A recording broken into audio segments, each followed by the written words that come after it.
పెళ్ళైనా పండగైనా వేడుక ఏదైనా పట్టుచీరల ప్రత్యేక వేదిక వారాహి సిల్క్స్. ఆంధ్రప్రదేశ్ కాంగ్రెస్ పార్టీ అధ్యక్షురాలు వైఎస్ షర్మిల జగన్మోహన్ రెడ్డి గారి సోదరి వైఎస్ షర్మిల తీవ్ర ఆవేదనతో ఉన్నారు. ఎందుకంటే ఫోన్ ట్యాపింగ్ వ్యవహారం ప్రస్తుతం 2 తెలుగు రాష్ట్రాల్లో సంచలనంగా మారింది. తెలంగాణలో ప్రభాకర్ రావు, ఎస్ఐబి మాజీ చీఫ్ ప్రభాకర్ రావును విచారిస్తా ఉన్నారు. ముఖ్యమైనటువంటి విషయాలు బయటకు వస్తూ ఉన్నాయి. ఎవరెవరు ఫోన్లు ట్యాప్ చేశారు, ఏ రకంగా ట్యాప్ చేశారు, ఎలాంటి విషయాలు తెలుసుకున్నారు, దాని ఆధారంగా ఎలాంటి వ్యూహాలు పన్నారు, ఇవన్నీ కూడా బయటకు వస్తుంటే అందరూ షాక్ అవుతున్నారు. ఇప్పుడు కేసీఆర్ గారు ముఖ్యమంత్రిగా ఉన్న సమయంలో, జగన్మోహన్ రెడ్డి గారు ఏపీలో ముఖ్యమంత్రిగా ఉన్న సమయంలో, వీళ్ళు అధికారంలో ఉన్నప్పుడు రాజకీయ ప్రత్యర్థులు, అప్పటి ప్రతిపక్ష నాయకుల ఫోన్లు ఎట్లా ట్యాప్ చేశారు, ఏ రకంగా చేసి ఎలా లబ్ధి పొందారు, ఈ విషయాల గురించి వార్తలు బయటకు వస్తూ ఉంటే, ఇప్పుడు విచారణలో వెలుగులోకి వస్తూ ఉంటే కళ్ళు బైర్లు గమ్ముతున్నాయి. షేకింగ్ విషయాలు బయటకు వస్తూ ఉన్నాయి. ఇక్కడ తెలంగాణలో రేవంత్ రెడ్డి గారితో పాటు కాంగ్రెస్ పార్టీ ముఖ్య నాయకులు, బీజేపీ నేతల ఫోన్లు ట్యాప్ చేశారు. ఇక్కడ ఆంధ్రప్రదేశ్లో ట్యాప్ చేయాల్సినటువంటి అవసరం ఏముంది కేసీఆర్కి అంటే, జగన్మోహన్ రెడ్డి గారు మిత్రుడు, కేసీఆర్ కేటీఆర్ల మిత్రుడు జగన్మోహన్ రెడ్డి గారు. ఆంధ్రప్రదేశ్లో మళ్ళీ జగనే సీఎం రావాలని చెప్పి కోరుకున్న వ్యక్తులు వీళ్ళు. అందుకే మా దగ్గర ఒక స్పెషల్ రిపోర్ట్స్ కూడా ఉన్నాయి. మళ్ళీ జగనే వస్తాడని చెప్పి చాలా స్పష్టంగా కేసీఆర్ ఆంధ్రప్రదేశ్ ఎన్నికలు జరగకముందు కూడా మాట్లాడారంటే, జగన్మోహన్ రెడ్డి గారికి లబ్ధి కలిగే విధంగా ఎట్లా ప్రయత్నం చేశారో కూడా చాలా స్పష్టంగా అర్థమవుతోంది. జగన్మోహన్ రెడ్డి గారికి ఆయన ఆదేశాల మేరకు, లేదంటే ఆయన కోరిక మేరకు కేసీఆర్ కేటీఆర్లు ఏపీలో ఉన్నటువంటి ప్రతిపక్షాల నాయకులకు సంబంధించినటువంటి ఫోన్లు కూడా ట్యాప్ చేశారు. మనం 2 రోజులుగా ఈ కథనాలు వింటా ఉన్నాం. చంద్రబాబు నాయుడు గారు ఫోన్ ట్యాప్ చేశారు, లోకేష్ ఫోన్ ట్యాప్ చేశారు, పవన్ కళ్యాణ్ ఫోన్ ట్యాప్ చేశారు, మరీ ముఖ్యంగా షర్మిల ఫోన్ని చాలా బాగా ట్యాప్ చేశారు. అన్నీ కూడా విన్నారు. దానికి అనుగుణంగా జగన్మోహన్ రెడ్డి గారి చర్యలు ఉన్నాయి అన్నది ఇప్పుడు బయటకు వస్తున్న విషయం. ఇదే విషయాన్ని మీడియా మిత్రులు అడిగారు షర్మిల గారిని. కన్నీళ్లు పెట్టుకోవటం ఒకటే తక్కువ. జగన్మోహన్ రెడ్డి గారు తన చెల్లెల విషయంలో, తన సొంత చెల్లి విషయంలో అసలు చేయనటువంటి నేరాలు, ఘోరాలు ఏమీ లేవు, అంత దారుణంగా ఇబ్బంది పెట్టారు. నేను తెలంగాణలో పార్టీ పెట్టి అక్కడ తిరుగుతున్నప్పుడు కేసీఆర్తో చేతులు కలిపి నన్ను ఘోరాతి ఘోరంగా ట్రీట్ చేసినటువంటి పరిస్థితి ఉంది. నా విషయాలు మొత్తం కూడా విన్నారు.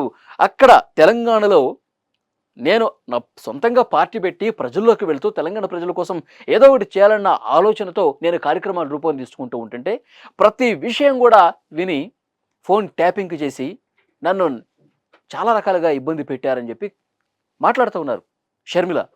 ముఖ్యంగా వైవి సుబ్బారెడ్డి పేరు కూడా ప్రస్తావించారు నిన్న. వైవి సుబ్బారెడ్డి ఒకసారి నా దగ్గరికి వచ్చి వినిపించారు. నేను మా కుటుంబ సభ్యులతోనే ఒకరితో మాట్లాడినటువంటి విషయాన్ని కూడా వివరించారు. ఇది జాగ్రత్తగా ఉండండి, ఇట్లా ఫోన్లు ట్యాప్ అవుతున్నాయి, మీ విషయాలు మొత్తం తెలుస్తూ ఉన్నాయి, మీరు జగన్ గారికి వ్యతిరేకంగా ఏ స్టెప్ తీసుకున్నా అది ఆయనకి తెలుస్తుంది, తర్వాత మీరే ఇబ్బంది పడతారు అని చెప్పి వైవి సుబ్బారెడ్డి గారి వారి కుటుంబ సభ్యుడే ఆయన ప్రస్తుతం పార్టీలో జగన్మోహన్ రెడ్డి గారితో ఉన్నారు.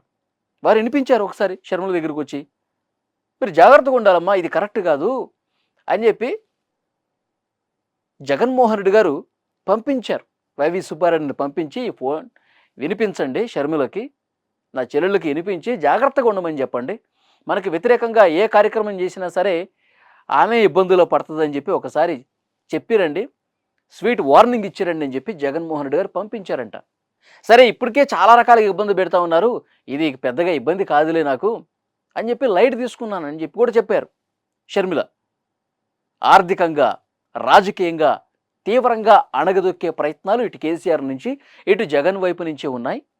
వాటి ముందు పోల్చుకుంటే ఈ ఫోన్ ట్యాపింగ్లు పెద్ద ఏం కాదులే అని చెప్పి లైట్ తీసుకున్నాను. కానీ ఇంకా ఇంత దారుణమైనటువంటి వ్యవహారం ఆంధ్రప్రదేశ్లో, తెలంగాణలో జరిగిందా అని చెప్పి ఇప్పుడు అర్థమవుతుంది.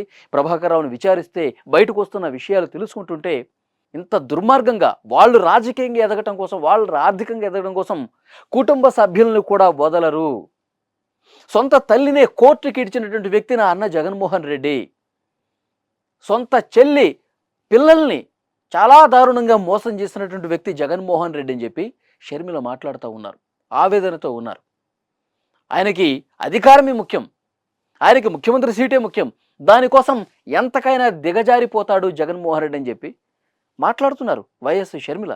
మొన్న ఎన్నికల సమయంలో కూడా, ఆంధ్రప్రదేశ్ అసెంబ్లీ ఎన్నికలు జరిగినటువంటి సమయంలో కూడా చాలా దారుణంగా వైసీపీ కార్యకర్తల్ని సోషల్ మీడియాలో పురిగొల్పి సొంత చెల్లెని కూడా లేకుండా దారుణంగా పసుపు చీర కట్టుకుందని ఒకసారి అసలు రాజశేఖర రెడ్డి బిడ్డే కాదని, ఒకసారి రాజశేఖర రెడ్డికి పుట్టలేదు అని చెప్పి మాట్లాడి చాలా దారుణంగా సోషల్ మీడియాలో ట్రోల్ చేశారు, బూతులు తిట్టించారు.